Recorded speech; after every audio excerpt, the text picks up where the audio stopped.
আল্লাহ তুমি আমার গুনাহগার বাঁচাও। বিশ্বনবী আমার জন্য কাঁদবেন, আপনার জন্য কাঁদবেন।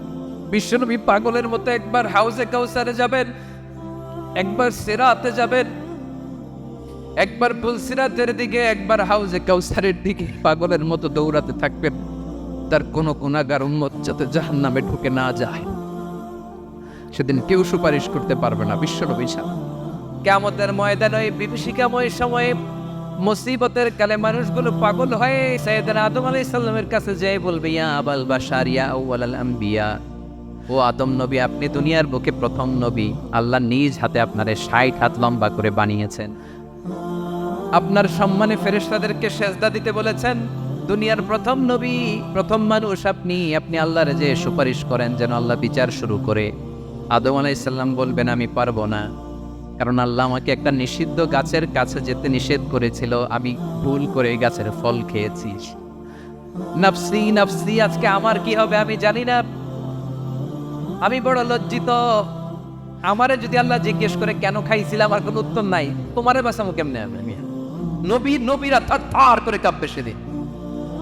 আদম আলাইহিস সালাম বলবেন, আমি পারবো না, মাফ করো আমাকে, আমি পারবো না। ওই যে ভুল করে গন্ধম খেয়ে ফেলেছে, নিষিদ্ধ গাছের ফল খেয়ে ফেলেছে, আমি বড় লজ্জিত অনুতপ্ত, আমি পারবো না। আজকে আল্লাহ এত রাগান্বিত হয়েছে, আগে কখনো আল্লাহ এত রাগান্বিত হয় নাই, ভবিষ্যতে আল্লাহ কখনো এত রাগান্বিত হবে না। আমি পারবো না, এক কাজ করো, তোমরা নূহ আলাইহিস সালামের কাছে যাও। কোন নবী? লোকেরা এবার পাগলের মতো দৌড়াতে দৌড়াতে আল্লাহর নবী নূহ আলাইহিস সালামের কাছে যেয়ে বলবে, ইয়া নবী আল্লাহ নূহ, আনতা আউয়ালুর রাসূলি ফিল আরদ, আপনি জমিনে প্রথম রাসূল। আদম আলাইহিস সালাম নবী ছিলেন, রাসূল ছিলেন না। এই দুনিয়ার বুকে প্রথম রাসূল ছিলেন আল্লাহর নবী নূহ আলাইহিস সালাম। সবাই বলবে, ও নবী আল্লাহ নূহ, রাসূল আল্লাহ নূহ, আল্লাহ আপনাকে আবদান শাকুরা, শুকরগুজার বান্দা বলে কোরআনে বলেছে। কোরআনে নূহ আলাইহিস সালামের নামেও সূরা আছে না নাই?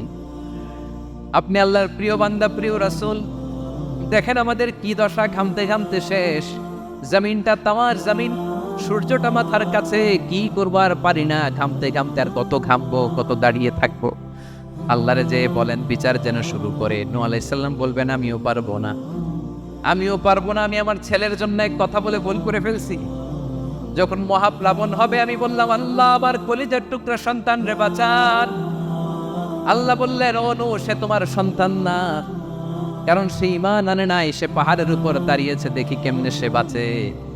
ওই যে আমি একটা না বুঝে আবদার করেছি, আল্লাহ আমার উপর রেগে গিয়েছিলেন। আজকে আল্লাহ ওই ব্যাপারে যদি আমারে প্রশ্ন করে, আমার কোনো জবাব নাই, আমি পারবো না, মাফ করো। তোমরা সবাই মিলে আল্লাহর খলিল ইব্রাহিম আলাইহিস সালামের কাছে যাও। লোকগুলো পাগলের মতো খুঁজতে আরম্ভ করবে, অযুত লক্ষ নিযুত কোটি মানুষের ভিড়ে আল্লাহর খলিল ইব্রাহিমকে যে বলবে, ইয়া খলিলুল্লাহ, ও আল্লাহর খলিল, আল্লাহ আপনাকে বড্ড ভালোবেসেছেন, আপনি কাবা বানিয়েছেন, আল্লাহ আপনাকে বড্ড পছন্দ করেন।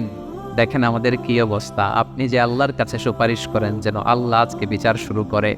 আল্লাহর নবী ইব্রাহিম বলবেন, আমিও পারবো না, আমি আমার জীবদ্দশায় 3টা মিথ্যা বলেছি। কয়টা? আসলে মিথ্যা না, একটু টুইস্ট করে কৌশল করে কথা বলেছিলেন, ওইটাকে হাদিসে মিথ্যা বলা হয়েছে।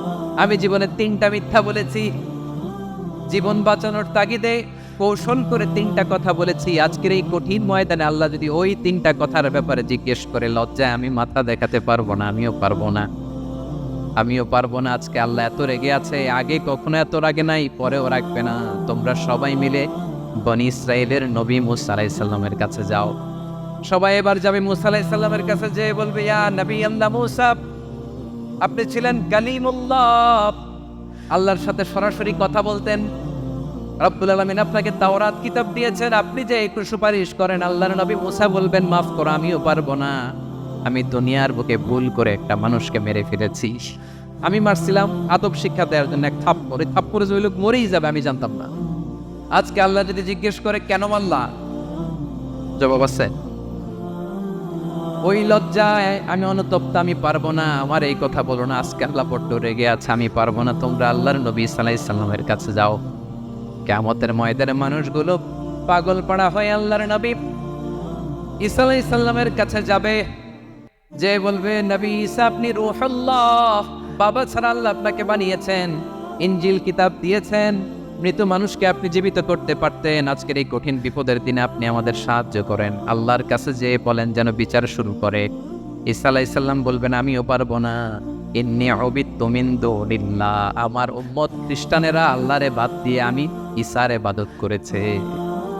আমার মা ম্যারি আর আমাকে ডাকতো জেসাস ক্রাইস্ট, আমার ইবাদত করেছে। যদিও আমি আমার ইবাদত করতে বলি না, ঈসা আলাইহিস সালামও ইবাদত করতে বলেছেন একজনের, তিনি কে? আল্লাহর নবী ঈসা আলাইহিস সালাম বলবেন আমিও পারবো না। আজকে আল্লাহ অনেক রেগে আছে, আমি পারবো না, তবে একটা পরামর্শ দিতে পারি, একটা সাজেশন দিতে পারি। আজকের দিনে এই কঠিন মুসিবতের কালে, এই কঠিন সময়ে কেউ আল্লাহর দরবারে দাঁড়িয়ে একটা টু শব্দ করার ক্ষমতা কারো নাই, একমাত্র আখিরি জামানার পয়গাম্বর বিশ্বনবী মুহাম্মদুর রাসূলুল্লাহ ছাড়া। মানুষগুলো এবার আগুনের মধ্যে পানি দিলে যেমনি আগুন নিভে যায়, দাউ দাউ করা হৃদয়ে জ্বলন্ত আগুন তাদের ঠান্ডা হবে। কিয়ামতের ময়দানে ওই বিভীষিকাময় সময়ে মুসিবতের কালে মানুষগুলো পাগল হয়ে বিশ্বনবীকে খুঁজতে আরম্ভ করবে। সবাই মিলে বিশ্বনবীর কাছে যেয়ে বলবে ইয়া রাহমাতাল লিল আলামিন, ইয়া খাতামান নবীন রাহমাতাল লিল আলামিন। দেখেন আমাদের কি অবস্থা, কি কঠিন বিপদে আমরা আছি, দাঁড়াতে পারি না, সূর্যের আলোতে ঘেমে হয়রান। আজকে কেউ সুপারিশ করতে পারবে না। সব নবীরা অপারগতা স্বীকার করেছে, তারা বলেছে আপনি ছাড়া কেউ নাকি আল্লাহর সামনে দাঁড়াতে পারবেন না, আপনি একটু সুপারিশ করেন। বিশ্বনবী বলবেন আসো আসো, আজকের দিনে আমি ছাড়া আল্লাহর সামনে কেউ দাঁড়াতে পারবে না। বিশ্বনবী মাকামে মাহমুদে যে আল্লাহু আকবার বলে সিজদায় লুটিয়ে পড়বেন। আল্লাহ রাব্বুল আলামিন বিশ্বনবীকে এমন কিছু চমৎকার শব্দ শিখাবেন, ওই শব্দগুলো দিয়ে আল্লাহর প্রশংসা করে বিশ্বনবী কাঁদতে আরম্ভ করবেন। বিশ্বনবী এমন ভাবে অজর দ্বারায় সিজদায় লুটিয়ে পড়ে কাঁদবেন, রব্বুল আলামিনের রহমতের দরিয়ায় জোশ লেগে যাবে। রব্বুল আলামিন এই দৃশ্য থেকে সহ্য করতে পারবেন না। রব্বুল আলামিন বলবেন ইয়া মুহাম্মদ ইরফা রাসাক, ও নবী আপনি মাথা তোলেন, মাথা তোলেন, আপনার কান্না আমি সহ্য করতে পারি না। নবী আপনি মাথা তোলেন, সাল তু'তা, আজকে আপনি যা চাবেন তাই দেবেন। নবী আপনি সিজদা থেকে মাথা তোলেন, সাল তু'তা, যা চাবেন তাই দেব, ওয়াশফা তুশাফা, যার জন্য সুপারিশ করবেন তার সুপারিশ কবুল করে নিব। বিশ্বনবী এবার মাথা তুলবেন। যে বিভীষিকাময় সময়ে প্রত্যেক নবী বলেছেন আমি পারবো না, প্রত্যেক নবী বলেছেন নফসি নফসি, আমার কি হবে আমি জানি না, আল্লাহ আমারে বাঁচাও। প্রতিটি নবী বলবেন নফসি নফসি, আল্লাহ তুমি আমারে বাঁচাও, আমারে বাঁচাও। বিশ্বনবী মাথা তুলবেন, তুলে বলবেন রব্বি হাবলি উম্মতি, আল্লাহ তুমি আমার গুনাহগার উম্মতকে বাঁচাও। এই দুনিয়ার বুকে রব্বুল আলামিন সব নবীকে একটা করে দাওয়া মুস্তাজাবা দিয়েছেন, মানে যে দোয়া করলে কবুল হয়ে যায় সাথে সাথেই। দাও বিহা, দুনিয়ার সব নবীরা ওই দোয়াটা দুনিয়ায় করে ফেলেছে। সব নবীকে আল্লাহ একটা করে দোয়া দিয়েছেন, নবী দোয়া করলেই কবুল, সব নবীরা ওই দোয়া করে ফেলেছে দুনিয়াতে। বিশ্বনবী বলেন আমি করি নাই। ওয়া ইন্নী আফতাবিউ দাওয়াতি শাফাআতান লি উম্মতি ইয়াউমাল কিয়ামাহ, আমার ওই স্পেশাল দোয়াটা আমি দুনিয়ার বুকে কঠিন বিপদে পড়েও কোনোদিন করি নাই। আমি আমার স্পেশাল দোয়াটা কিয়ামতের দিন আমার গুনাহগার উম্মতকে সুপারিশের জন্য রেখে দিয়েছি। আল্লাহ বলবেন নবী ইরফা রাসাক, মাথা তোলেন, আর কাঁদবেন না। বিশ্বনবী মাথা তুলবেন, আল্লাহ বলবেন সাল তু'তা, আপনি যা চাবেন তাই দেব, ওয়াশফা তুশাফা, সুপারিশ করেন, সুপারিশ কবুল করব।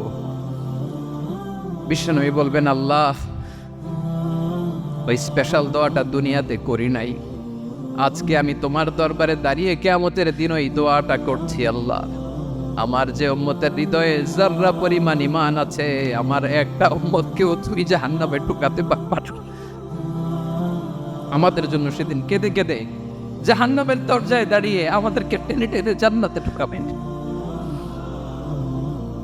এজন্য এই বিশ্বনবীর ভালোবাসা যেন আমাদের হৃদয়ে ভরপুর থাকে। আমার ভাইয়েরা, প্রতি শুক্রবার বিশ্বনবীর উপরে বেশি বেশি যেন আমরা দুরূদ পড়ি। আমরা যখন বিশ্বনবীর সালাম দেই, দুরূদ পড়ি, একদল স্পেশাল ফেরেশতা আছে যারা বিশ্বনবীর দুরূদটা নিয়ে সরাসরি বিশ্বনবীর রওজায় যায়।